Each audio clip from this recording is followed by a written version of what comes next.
Very rarely do you find economic success stories in Africa, but success does exist. There is a country with by far the highest GDP per capita in all of Africa, ranked among the top 50 worldwide. It has a functional democracy, a very high Human Development Index score, and the lowest corruption in the entire continent. It is also by far the smallest country in Africa. It spans a mere 457 square kilometers and is home to only 100,000 people. This is Seychelles, an island nation off the east coast of Africa. They have a modern economy comprised mostly of services and a high standard of living, better than the likes of China, Mexico, and Brazil. Mauritius is an incredibly similar nation, taking up the second GDP per capita spot in Africa, while also being their fourth smallest country, in a continent where civil war, corruption, and constant instability wreaks havoc. These tiny nations have become the standard for all others to aspire to. So, why is it that the smallest countries in Africa have the best economies? To answer, we must look at this from a historic perspective. Both Seychelles and Mauritius were originally French colonies. The latter was ceded to the British in 1810, as was the former just 4 years later. During their colonial periods, both islands developed plantation economies based on crops such as sugarcane, cinnamon, and vanilla. These agricultural activities laid the foundation for their initial economic structures, but also highlighted some limitations. Diversification was badly needed, and it came partly due to decolonisation. Seychelles achieved independence from the British in 1976 and immediately began work on economic development. An international airport had opened 5 years prior, creating a tourism sector, reducing the reliance on agriculture. In the 1960s, around a third of the population worked on plantations. By 2006, this figure was only 6%. Tourism was now the main focus. Their natural beauty provided a huge advantage, attracting thousands worldwide. Now, tourism employs around 30% of the workforce, contributing a huge portion of total GDP. This has created substantial growth for Seychelles. From independence in 1976 to 2015, nominal GDP grew nearly 700%, and purchasing power parity, the ability for people to afford more with their wage, grew nearly 1,600%. This is the reason for their incredible 48th ranking in the world GDP per capita rankings. Tourism is important for Mauritius too, though their journey has been slightly different. When they gained independence from Britain in 1968, their economy was reliant on sugar exports. The government began prioritising the manufacturing sector, particularly textiles. They established export processing zones, known as EPZs, which attracted foreign investment. When the sugar boom ended in the 70s, these EPZs, as well as foreign aid from Asia, became the primary source of income in Mauritius. Tourism also boomed in the 80s. In the 90s, they developed a financial service sector, but this has come into heavy scrutiny. In 2019, a whistleblower leaked hundreds of thousands of documents proving that Mauritius had become a tax haven for multinational corporations from Asia, Africa, and the Middle East. They thrived thanks to a lack of regulations, incredibly low tax rates, and until recently, extreme secrecy. Since this leak, Mauritius has attempted to comply with international demands, reforming many of their laws. Their corporation tax is still very low, however, around 15%. They have maintained a good reputation, though, relative to the rest of Africa. Good governance has always been instrumental in the success of both Seychelles and Mauritius. Despite some attempted coups over the years, there has been no history of civil war, and democracy has become the backbone. Both countries have relatively low levels of corruption. In 2020, the Corruption Perception Index assessed Seychelles as the least corrupt country in Africa. Mauritius is the second least corrupt. This has created a stable business environment, which is then ideal for foreign investment. Their geographic locations also cannot be ignored. As well as providing ideal vacationing conditions, being positioned in the Indian Ocean has created a regional hub for trade and transport between Africa, Asia, and Europe. Over the last few decades, these nations have enjoyed extreme growth. Since becoming a republic in 1992, Mauritius has recorded positive GDP growth every single year, with the exception of 2020 due to COVID disrupting tourism. Seychelles too have had consistent growth, though they were less protected from the 2008 financial crisis. They are a little less diversified than Mauritius, which can be blamed on their smaller size. Mauritius's recent history has led to robust sectors in farming, manufacturing, tourism, and financial services, whereas Seychelles Seychelles rely much more heavily on just tourism and fishing, making them more vulnerable to shocks. They defaulted on their debts in 2008. At the time, the country's $800 million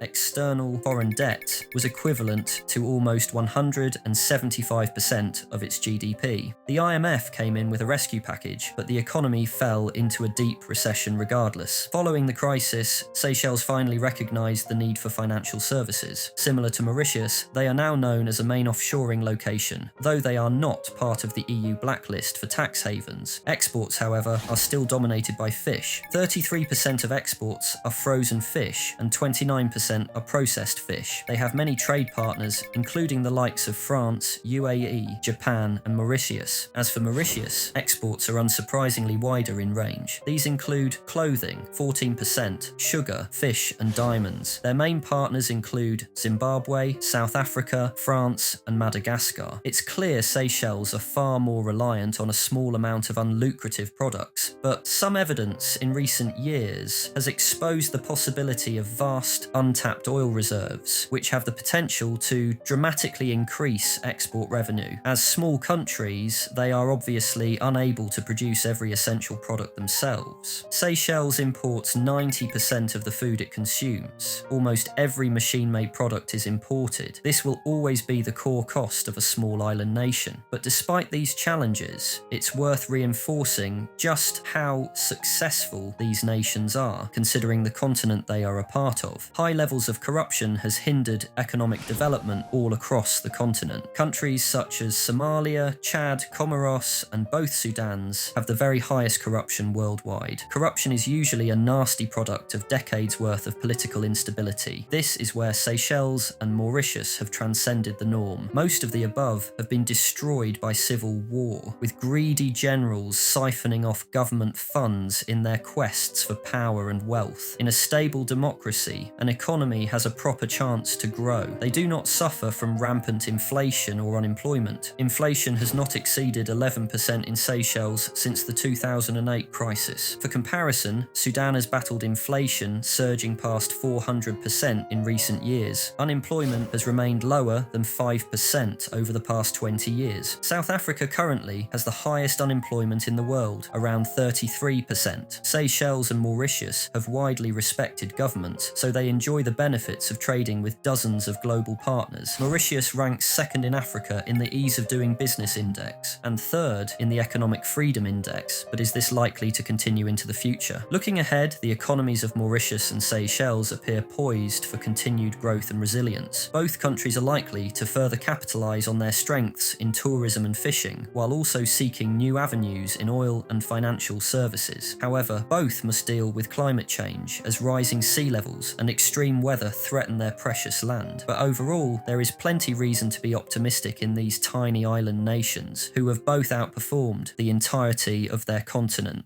Thank you for watching.